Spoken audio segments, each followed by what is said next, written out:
Welcome to Monobiology. Today we're going to look at the structure and functions of ribonucleic acid, DNA's little brother, if you will. And ribonucleic acid is shortened RNA. You've probably heard of it before. Let's get right to it. RNA is also composed of nucleotides, which consist of a phosphate group, a sugar. This time the sugar is called ribose instead of deoxyribose, and also a base.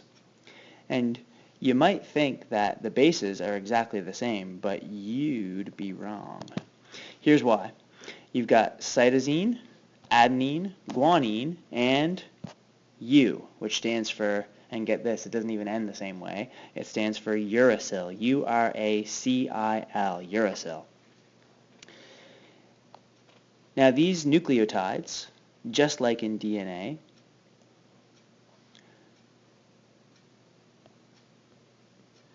will come together to form a single strand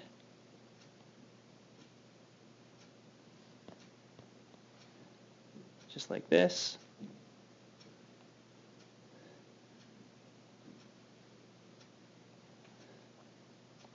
Okay, so very much similar to DNA in that sense, but RNA never forms a double helix. It only ever forms a single helix. Now that single helix can be manipulated and folded on top of itself to form other structures, as we'll talk about here in a minute, but overall RNA is a single helix and not a double helix. Now the complementary bases with respect to RNA we'll get into a little bit later, but suffice it to say that you use the DNA to make RNA. And so G still matches up with C, T still matches up with A, but in this case, A is going to match up with U instead. So there's no T's, there's no thymine in RNA, and that's very important to understand. Let's talk about the different types of RNA. And there are actually 3 different types of RNA that we're going to talk about in this course. The first one here is just a single helix that is called messenger RNA. This one right here. Okay, messenger RNA, just a single helix. Now this one right here is called ribosomal RNA. So see this little, the 2 ovals, the sort of bigger oval and the smaller oval?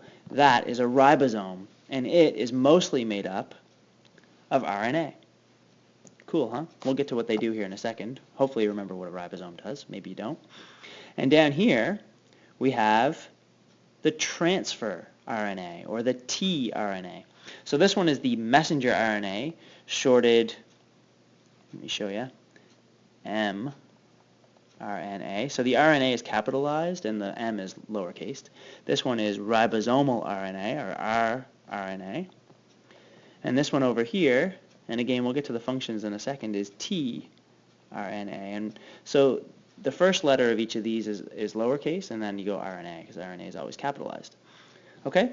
So we have our messenger RNA, our ribosomal RNA, and our transfer RNA. What are the functions of these things? Okay, so here I have a picture that kind of helps describe the functions of all these things. Okay, so let me point out what's what. This strand here, this kind of green strand, this green strand is messenger RNA. Okay? Now messenger RNA is, and this is very important, it's a code from the DNA that tells the cell how to make a protein. So the messenger RNA is a code for our protein.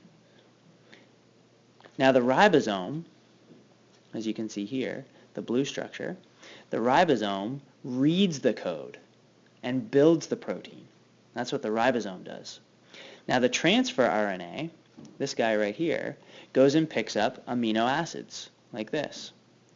Picks them up and brings them to the ribosome, because amino acids are the building blocks of proteins, just like nucleotides are the building blocks of DNA and RNA.